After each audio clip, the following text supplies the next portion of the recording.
In Arabic, they would be al-Hashashin. Translation in English, they are the assassins.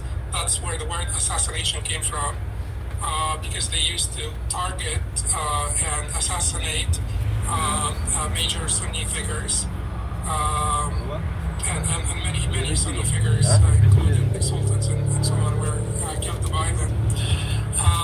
So in the year 702, he participated in the Battle of Shaqhab, and the Battle of Shaqhab is a very well-known battle, maybe the second most significant battle after Ain Jalut.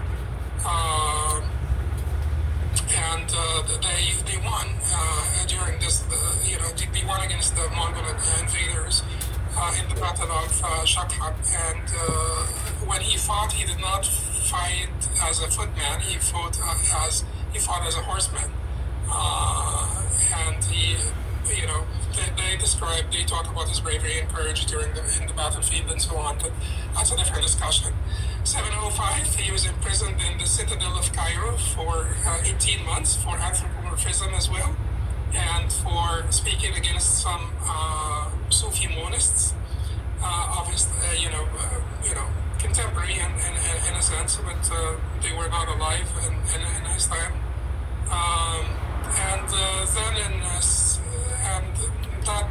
That imprisonment in the citadel in Cairo, most of it he spent in the dungeon, which we'll talk about closer to the end of the slide, the presentation.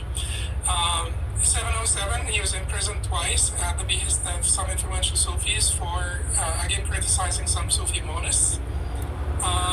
709, he was sent to Alexandria under house arrest after the advent of Babers al-Jashnikir. This is some Mamluk who deposed another Mamluk from, the Sultanate of Egypt, and he became the Sultan. So Imam Taimiyah was not basically in support of the coup d'etat, so he sent him under house arrest to Alexandria.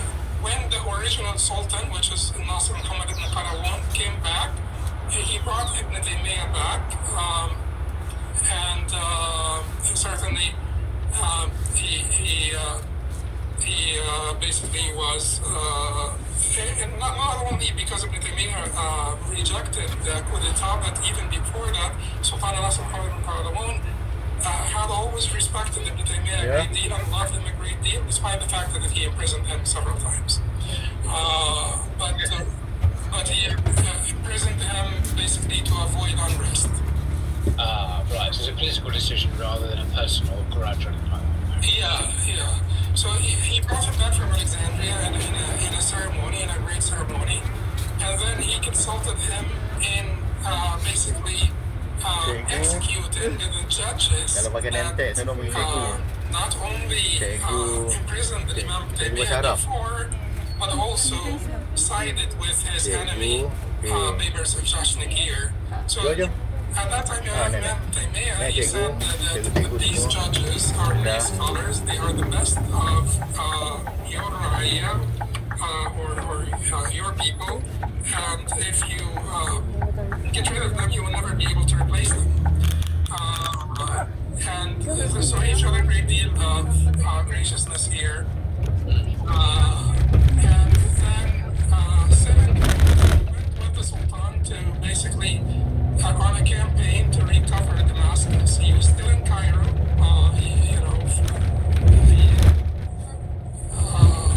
The imprisonment in Cairo is. He came to Cairo several years before that, in 705. So we're talking about 7 years now. Then he left with the Sultan on a campaign to recover Damascus, and ever since he stayed in Damascus until he died. In 719, he was imprisoned in the citadel of Damascus for 5 months for a fatwa on divorce. Many Muslim countries now actually act on this fatwa, including Egypt, for instance, my own. This is very ironic because in his day it was very, very controversial actual fatwa without going into the issues, which I've read about a little bit. But now this view is accepted by all manner of schools of thought and theologians and philosophers and legal scholars as perfectly valid and indeed approved of fatwa. So this is a great irony here. That'll be an example of Ibn Taymiyah's fatwa being widely accepted, perhaps in contrast to some of his other views. Correct, yes. So he had several fatwas on divorce in particular. And the reason why he was particularly concerned about divorce is the fact that, the sort of the threefold composite of divorce resulted in the breakdown of many families. And, one utterance basically can result in this family breaking apart because the husband cannot take the wife back until she gets married. And in order for him to take her back, she will need to marry. And they used to have different arrangements. Some of them were not consistent with the Sharia. Some of them were consistent with the Sharia, but also were causing a lot of social disruption and also disgraced the Muslims to the Muslim community. Because even when the French came to Egypt, they particularly commented on this practice of tahleel, or sort of temporary marriage to make the wife permissible for the first husband. But anyway, so he was particularly concerned about the issue of divorce, and he had several fatwas on divorce. Most of those fatwas have been widely accepted in our times, and they have been accepted by legislatures also throughout the Muslim countries. 726 is when he was imprisoned in the citadel in Damascus for his condemnation of traveling to shrines. And it was not only the condemnation of traveling to shrines, but several factors, including divorce as well. So it was just like they got fed up with him, I guess. So so that was 726, and 728 when he died, and he was buried in the cemetery of the Sufis, and hundreds of thousands of people in Damascus attended his funeral, and it was it was said to be the greatest funeral since the funeral of Imam Ahmed several hundred years earlier. This suggests he was very popular with the people, not just, obviously many scholars might not have liked him, but in terms of the masses, he was very, very popular indeed, clearly. Yes, he certainly is. To the point that some people would call him a populist scholar, I mean, in a pejorative sense. But we will come to see that he has this egalitarian epistemology, so he... Siapa ada turun FSU? Ada, okay, Alhamdulillah, terima kasih. He was for the people, but not populist in a negative sense. No. Yeah, so that was just like a quick overview of the life of Imam Taimiyah, and I'll just talk about his distinction. And the reason why, as I said earlier, it is important to talk about this distinction because the issues that Imam Taimiyah spoke about are extremely serious issues. And if you're coming at, in the second half of the 7th century to talk about those issues, why and what gave you the right to talk about them? So a few testimonials and endorsements will be helpful to basically understand how, his status among the scholars and the fact that he reached the pinnacle of knowledge in the religious transmitted sciences and in the rational sciences. So just to show that he was qualified to talk about these serious issues. So Imam Ibn Daqiq al-Eid, for instance, is and all of these testimonials are from what we may say tier 1 imams or tier 1 scholars, the highest, the greatest scholars. So Imam Daqiq al-Eid is one of them, and he said that I saw a person who had all the knowledge between his eyes. And he said about him, EFKP ada tak EFKP? Ada tak siapa-siapa, anybody FKP? Ada Okay, terima kasih. And not think that Allah is still creating people like you. And Imam al-Mizzi said, I have not seen anyone more knowledgeable, and Imam Mizzi was one of the greatest hadith scholars, 5 or 6 years senior to Imam Taimiyah. Imam Daqiq al-Eid was 30 years his senior. Imam al-Mizzi was about 5 or 6 years his senior, and he said, I have not seen anyone more knowledgeable of the Book of Allah and the Sunnah of His Messenger and more compliant with them than him, Imam Taimiyah. And Imam al-Zahabi is a student of him. So he certainly he would have a favorable opinion about him. But I will also show closer to the end of the presentation how sort of impartial and fair Imam al-Zahabi was in assessing Taimiyyan temperament in particular. But he said, if I were to be made to swear by Allah between the corner of the Kaaba and the station of Ibrahim, I would swear that I have not seen the like of him with my own 2 eyes, and by Allah, he has not seen his own like. Similar statements were made by great imams like Al-Mizzi, Abu Hayyan al-Andalusi, and Ibn Samlakani, who was an opponent of Imam Ibn Taymiyah, both Abu Hayyan al-Andalusi and Ibn Samlakani. Ibn Samlakani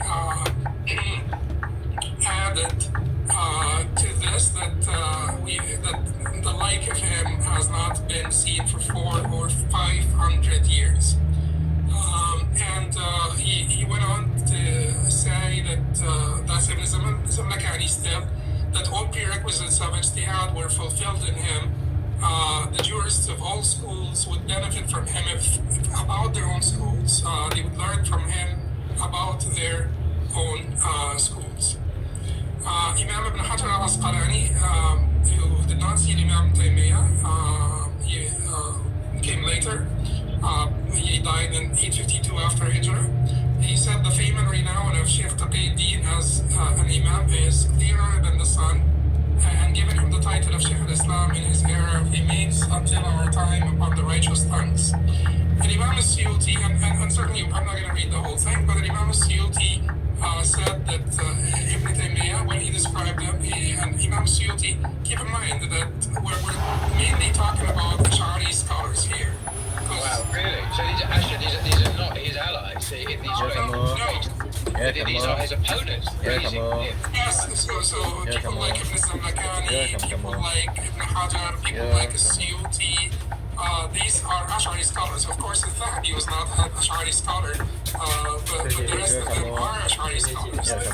So Imam al-Suyuti, who's a known Ash'ari and Sufi scholar, says Ibn Taymiyah, the Shaykh, the Imam, the Allama, great scholar, the Hafiz, the critic, the Faqih, the Mujtahid, the brilliant exegete, the Shaykh of Islam, the leader of Hasidics, the Jinn of our times. And here is a Hanafi Maturidi scholar, like also a very great Hanafi Maturidi scholar, Imam Badruddin al-Aini, who was him and Imam and Hafiz ibn Hajar, Imam ibn Hajar, they lived around the same time, and they both wrote commentaries on Sahih al-Bukhari. But Imam Badruddin al-Aini, who lived at that time, keep in mind that this is a time where Ibn Taymiyah died in prison, and where Ibn Taymiyah had so many enemies that made takfir of him. Some of them were scholars, some of them were great scholars, but certainly not in the caliber of these scholars that we're talking about now. So for these scholars to come out and say this, this was not easy, and certainly it shows their fairness and their courage as well. So Imam Badruddin al-Aini al-Hanafi, who's a Maturidi scholar, Hanafi Maturidi scholar, said that he is the Imam, the virtuous, the masterful, the pious, the devout, the knight in the sciences of hadith and tafsir, fiqh, and the 2 foundations of the deen, with erudition and precision. He's the mighty sword against the innovators, the authority who established the matter of the religion, the great commander of the good and forbidder of the evil. He possessed willpower and bravery, and embarked upon that which frightened and deterred others. He was of much remembrance, fasting, prayer, and worship. One of our contemporary scholars, certainly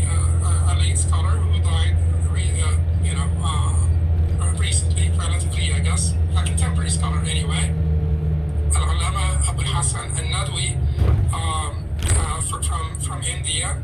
He's also a Hanafi scholar, largely Maturidi. Used similar wordings to describe his multifaceted personality as an erudite scholar, activist, mujahid, and devout worshipper, a combination that rarely existed outside of the earlier generations. So, and certainly volumes have been written, many volumes have been written about these testimonials. I'm just selecting some of them from people who do not share his same theological orientation, mainly from people who do not share his same theological orientation. Otherwise, if I basically add to this the testimonials of his own students, and he had a number of the greatest scholars as his students, like Imam Ibn Qayyim, like Imam Ibn Kathir, Ibn Fadl al-Umari, and Ibn Qadi al-Jabal, Ibn Muflih. Certainly I did talk about Imam al-Zahabi. So we had many scholars of the greatest caliber calling themselves his students. Even Al-Hafidh al-Mizzi would consider himself his student, even despite the fact that he was 5 years his senior. But anyway, I wanted to talk a little bit about his distinction in the rational sciences now, because that's important. Because the question that may arise is, as a Hanbali jurist, why do you get involved in this? If you're a Hanbali jurist, Hanbali means textualist to some people, although we like to call it scripturalist. But regardless of what people would call Hanbalis, but they are known to be textualists, to basically give a lot of weight to the text of Revelation. And if you are a textualist and you're Hanbali, why are you talking about those issues, and why are you getting involved in these discussions and this interface between reason and revelation? So a little bit about his distinction in the rational sciences. Imam Suyuti was not a great fan of logic in particular. That does not mean that he was oblivious to rational sciences, of course not. But he was not a great fan of logic, and he summarized the book of Imam Taimiyah, response to the logicians, الرد على المنطقيين. He summarized it. This is the book that was translated, the summary is the book that was translated by Professor Hallaq. Professor Hallaq said about Ibn Taymiyah's critique of Greek logic, he said the most devastating attacks ever leveled against the logical system upheld by the early Greeks. Many people do recognize this. Professor Taha Abdurrahman, who's not Taimiyyan at all, he is pro-Ghazalian. Some people consider him to be purely a Ghazalian, even though he would disagree, because he is the most prominent philosopher in the Muslim world with sort of an Islamic orientation. So the most prominent sort of religious philosopher in the Muslim world nowadays. So Professor Taha Abdurrahman he said that Ibn Taymiyah was not an ordinary logician, but a renewer of logic. His contributions to logic are more innovative than any other contemporary logicians, including the great philosophers such as Al-Farabi and Ibn Sina, who all remained prisoners of Aristotle's principles. The difference with Ibn Taymiyah is that he was not imprisoned in the Aristotelian worldview or Aristotelian principles of logic, and he critiqued them. Professor Tayyib Abu Azza would greatly agree with this statement. Professor Abu Ya'rub al-Marzuqi, who was also a contemporary Muslim philosopher, recognized him and Ibn Khaldun as the two greatest thinkers with genuine contribution to Islamic thought in the Middle Ages. Genuine meaning not borrowed from sort of Greek philosophy in particular. Professor Anki von Kukilgen, if I'm saying her name correctly, she is emeritus professor of Islamic studies, and she's an Ibn Taimiyah expert as well. She argued that his work is relevant to the broader philosophical tradition, and his critique of the limits of reason and the role of language in human knowledge anticipated modern debates in the philosophy of language and epistemology. Professor Ali Nashar, the late Professor Ali Nashar, said that he preceded Francis Bacon and Mill in highlighting the importance of inductive reasoning. And one of the traditional scholars, I would conclude by this statement or observation of one of our traditional scholars, Al-Allama Shibli Nu'mani. He recognized Ibn Taymiyya basically as the greatest thinker or the greatest contributor to rational sciences in our history, in a comparison between him and Imam al-Ghazali, rahimahullah.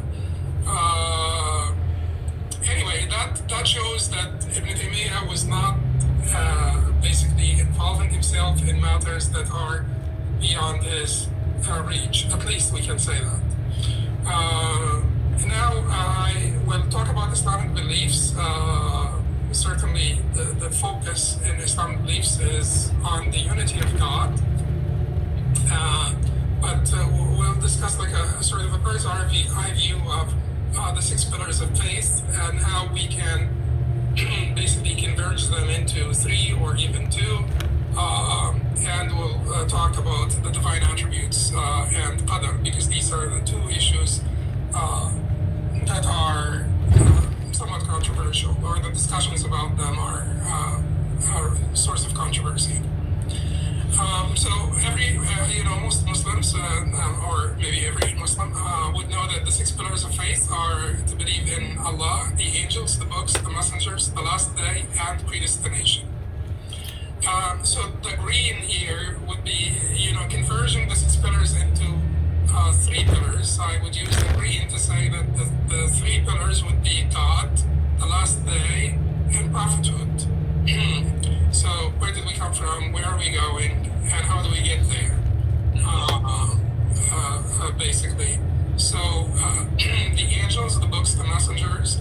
This is about prophethood, because the role of the angels, the greatest role of angels is to bring down the revelation from God to humanity through the human messenger. So you have the angelic messenger, you have the human messenger, and you have the message.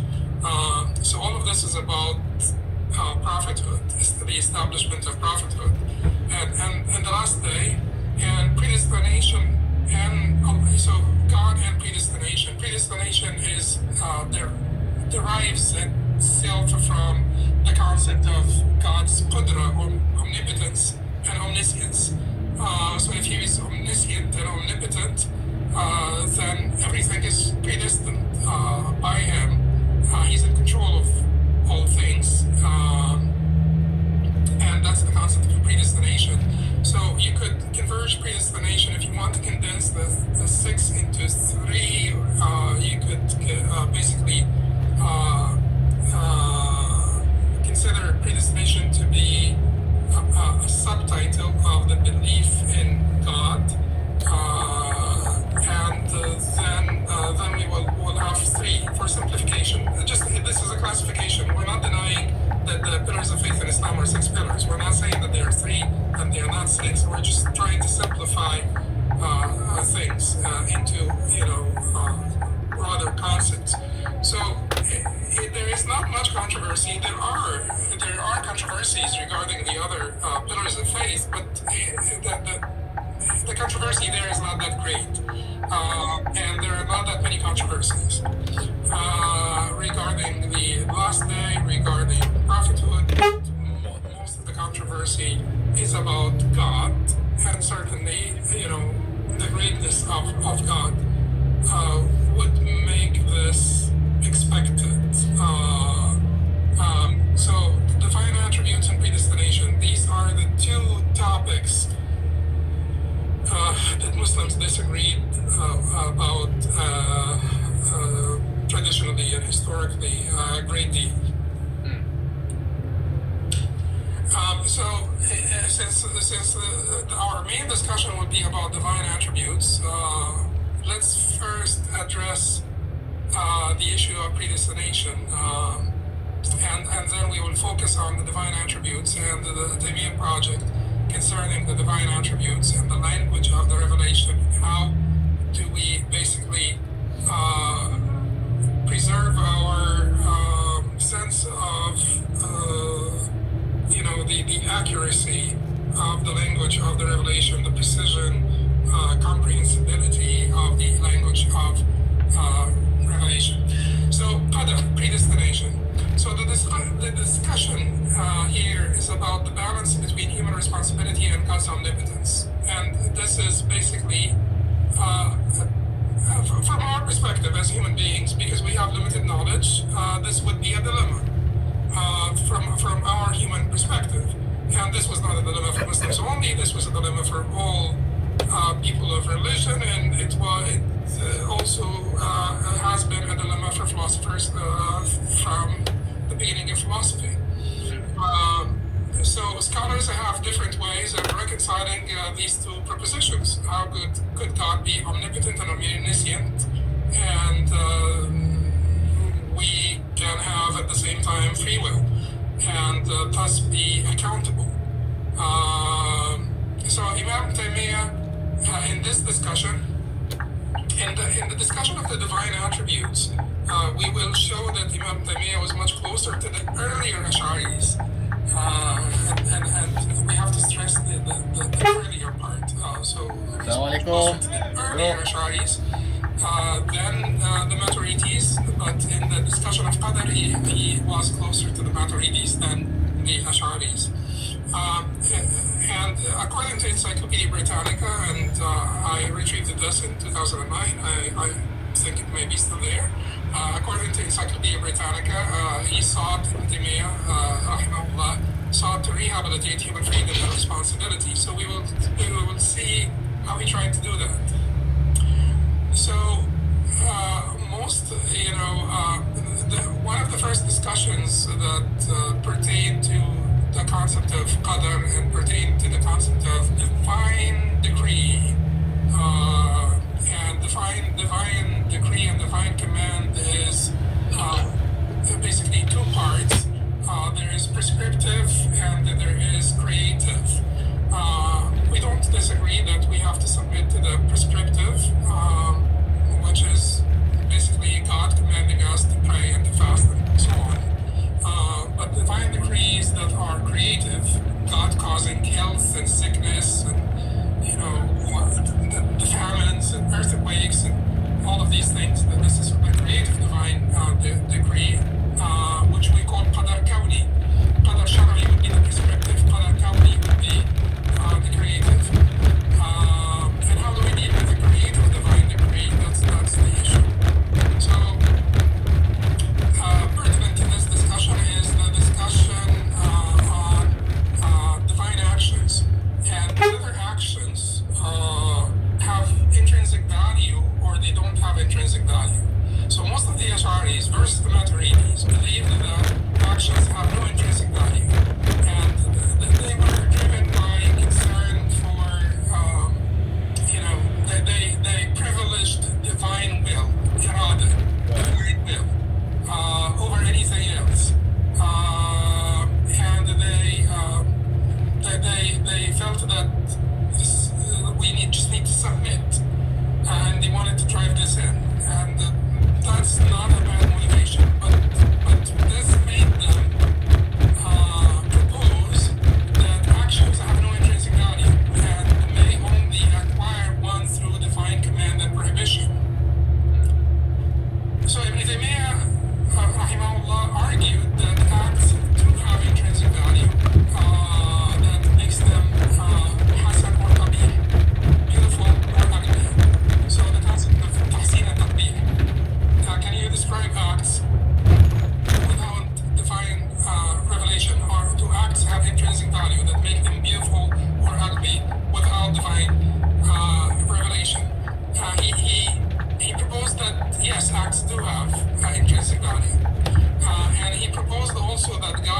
and commands that which is good and wise in itself, or for another wisdom. Or he added that when God commands something, it becomes beautiful, and when he forbids something, it becomes qabih. But that does not mean that that actions do not have an intrinsic value. And he said that Abraham's submission to the command of God to slaughter Ismail was beautiful. But the act itself, God would not basically command him to slaughter his son unless it was for another wisdom, and the wisdom here was the submission. So eventually God did not let him slaughter his son. God just wanted him to show his submission, and that was the wisdom. But everything that God does, or that God commands, is basically subject to his wisdom. Like, God does not do anything that is not congruent or consistent with wisdom. Now, Imam Taimiyah is clear on, and he makes it clear that our wisdom basically is not the measuring stick, because we may or may not comprehend his wisdom. We have to believe that everything he does is wise, but that does not mean that we force our own wisdom on him, because we may or may not comprehend his wisdom. So the equal value of the divine attributes of irada and wisdom in his conception made him subscribe to an optimistic theodicy that we may talk about later. But for